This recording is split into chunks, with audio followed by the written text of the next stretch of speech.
Hi, welcome back to missus Malabar. ഇന്ന് ഒരു variety ഇഫ്താർ സ്നാക്കിൻ്റെ recipe ആയിട്ടാണ് വന്നിട്ടുള്ളത്. കോഴിക്കാല് കണ്ടാൽ കോഴിക്കാല് പോലെ തന്നെയാണ്, പക്ഷേ ഉള്ളിൽ ഫില്ലിങ് പൊട്ടാറ്റോയും ചിക്കനും വെച്ചിട്ടാണ് ചെയ്തിട്ടുള്ളത്. നല്ല ടേസ്റ്റാണ്. കുറച്ച് സമയം മതി, അതുപോലെ കുറച്ച് ഇൻഗ്രീഡിയൻസും മതി. നമ്മളെ വീട്ടിലിപ്പോൾ നോമ്പുതറ പാർട്ടിയൊക്കെ ഉണ്ടെങ്കിൽ അതിൽ ഉണ്ടാക്കി വെക്കാൻ പറ്റിയ നല്ലൊരു ഡിഷാണ്. പിന്നെ ഈ റെസിപ്പിക്ക് വേറൊരു പ്രത്യേകത കൂടെ ഉണ്ട്. ഇത് നമ്മുടെ ഒരു സബ്സ്ക്രൈബർ അയച്ചു തന്ന റെസിപ്പിയാണ്. മിസ്സസ് മലബാർ തുടങ്ങി കുറച്ച് കാലം കഴിഞ്ഞപ്പോൾ ഫേസ്ബുക്കിലൂടെ അയച്ചു തന്നതാണ് ഈ റെസിപ്പി. പക്ഷേ ഞാനതിൽ എൻ്റെതായിട്ടുള്ള കുറച്ച് മാറ്റങ്ങളും വരുത്തിയിട്ടുണ്ട്. ഇനി നിങ്ങൾക്കും ഇതുപോലെ എന്തെങ്കിലുമൊക്കെ വെറൈറ്റി ആയിട്ടുള്ള റെസിപ്പീസ് അറിയാമെന്നുണ്ടെങ്കിൽ എനിക്ക് ഒന്നുകിൽ ഇൻസ്റ്റഗ്രാമിൽ മെസ്സേജ് അയക്കുക, അല്ലെങ്കിൽ ഫേസ്ബുക്കിലോ മെയിൽ വഴിയോ നിങ്ങൾക്ക് എങ്ങനെയാണ് സൗകര്യം എന്ന് വെച്ചാൽ അങ്ങനെ അയച്ചു തരിക. ഞാനത് ഉണ്ടാക്കി നോക്കിയിട്ട് സക്സസ് ആയി കഴിഞ്ഞാൽ വീഡിയോ ഇടുന്നുണ്ട്. അപ്പോൾ നമുക്ക് ഈ കോഴിക്കാലിന് ആവശ്യമായിട്ടുള്ള സാധനങ്ങൾ എന്തൊക്കെയാണെന്ന് നോക്കാം.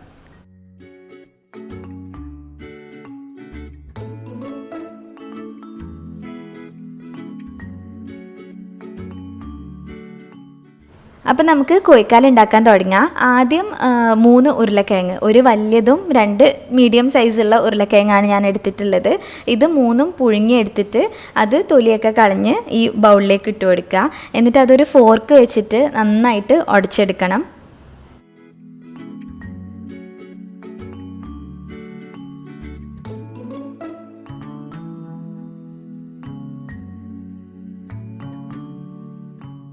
ഉരുളക്കിഴങ്ങ് ഉടച്ചെടുത്ത് കഴിഞ്ഞാൽ നമുക്കിതിലേക്ക് കുറച്ച് ക്യാരറ്റ് ചേർത്ത് കൊടുക്കുക.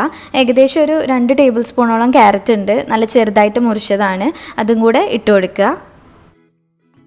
ഇനി ചിക്കൻ ചേർത്ത് കൊടുക്കണം. ഇത് ഉപ്പും കുരുമുളകും മഞ്ഞൾപ്പൊടിയും കൂടെ ഇട്ടിട്ട് വേവിച്ച ചിക്കന് ഞാൻ ചോപ്പറിലിട്ട് ചോപ്പ് ചെയ്തെടുത്തതാണ്. ഏകദേശം ഒരു 100 ഗ്രാമിൻ്റെ മേലെ ഉണ്ടാവും ചിക്കന്. ഇതും കൂടെ ഈ ഉരുളക്കിഴങ്ങിലേക്ക് ചേർത്ത് കൊടുക്കുക. ഇനി കുറച്ച് കുരുമുളക് പൊടിയും ഉപ്പും കൂടെ ചേർത്ത് കൊടുക്കുക. നിങ്ങളുടെ എരിവിനനുസരിച്ചിട്ട് കുരുമുളക് ചേർക്കുക. ഇത്രേ ഉള്ളൂ നമ്മുടെ മസാല. ഇത് കൈ വെച്ചിട്ട് നന്നായിട്ട് കുഴച്ചെടുക്കുക.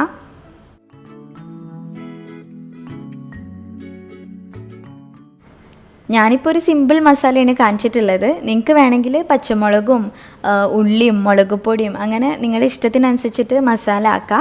പക്ഷേ ചേർക്കുമ്പോൾ ഒരു കാര്യം ശ്രദ്ധിക്കുക, നമ്മൾ ചേർക്കുന്നതൊക്കെ കുറച്ച് മാത്രം ചേർത്ത് കൊടുക്കുക. കാരണം എല്ലാം കൂടിക്കഴിഞ്ഞാൽ നമുക്കിത് കോഴിക്കാലിൻ്റെ ഷേപ്പിൽ ഉരുട്ടിയെടുക്കാൻ കഴിയില്ല. അതുകൊണ്ട് കുറച്ച് മാത്രം ചേർക്കുക.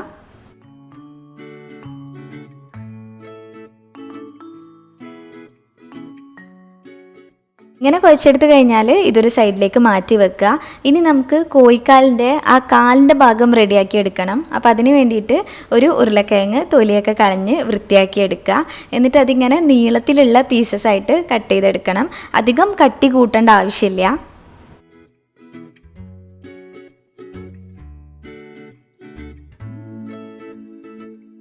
ഇങ്ങനെയാണിത് മുറിച്ചെടുക്കേണ്ടത്. അധികം കട്ടില്ലാതെ നീളത്തിലുള്ള പീസസ് ആക്കി എടുക്കുക.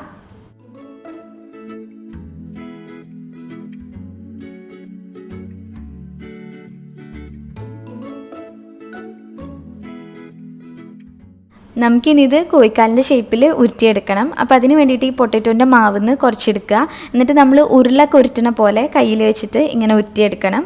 അത് കഴിഞ്ഞ് ഇതിൻ്റെ അടിഭാഗത്തായിട്ട് നേരത്തെ കട്ട് ചെയ്ത് വെച്ചിട്ടുള്ളതിന് ഒരു പൊട്ടാറ്റോൻ്റെ പീസ് എടുത്തിട്ട് വെച്ച് കൊടുക്കുക.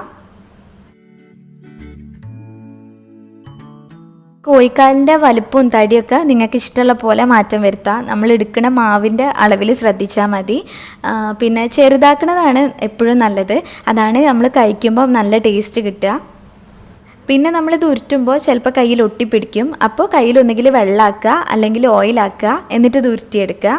പിന്നെ നമ്മൾ ഉരുളക്കിഴങ്ങ് വേവിച്ച സമയത്ത് അതിൽ കൂടുതൽ വെള്ളം ഉണ്ടെങ്കിൽ നമുക്കിങ്ങനെ ഷേപ്പിൽ ഉരുട്ടിയെടുക്കാൻ പറ്റില്ല.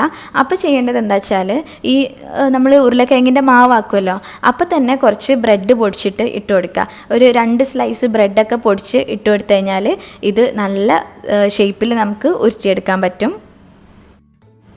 അങ്ങനെ ഞാനിപ്പോൾ എല്ലാ കോഴിക്കാലും ഉരുട്ടിയെടുത്തിട്ട് ഉരുളക്കിഴങ്ങിൻ്റെ പീസ് വെച്ച് കൊടുത്തിട്ടുണ്ട്. ഇനി നമുക്കിത് പൊരിക്കുന്നതിൻ്റെ മുന്നേ ഒന്ന് കോട്ട് ചെയ്തെടുക്കാനുണ്ട്.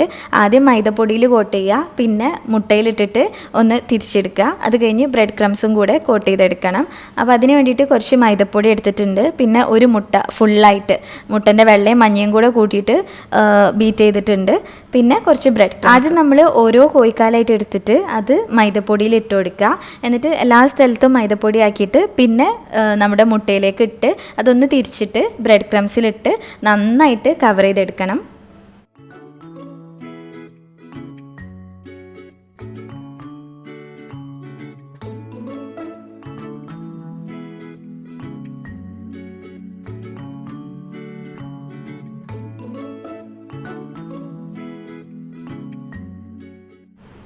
ഇങ്ങനെ നമ്മൾ ആക്കി വെച്ചിട്ടുള്ള എല്ലാ കോഴിക്കാലും കോട്ട് ചെയ്തെടുക്കുക.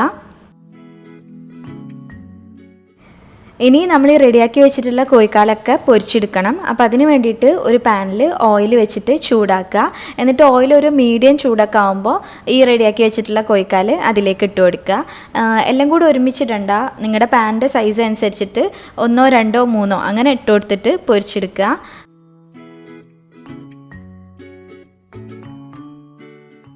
നമ്മളിത് ഓയിൽ കിട്ടിയതിന് ശേഷം ഒന്നിങ്ങനെ പാൻ ഇളക്കി കൊടുക്കണം.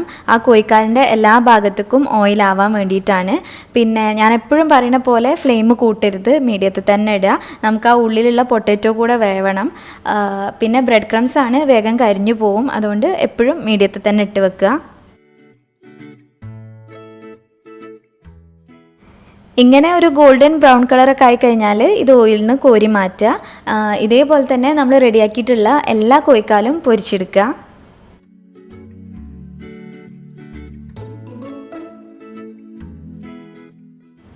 അങ്ങനെ നമ്മുടെ ഈസി സ്നാക്കായിട്ടുള്ള കോഴിക്കാല് റെഡി ആയിട്ടുണ്ട്.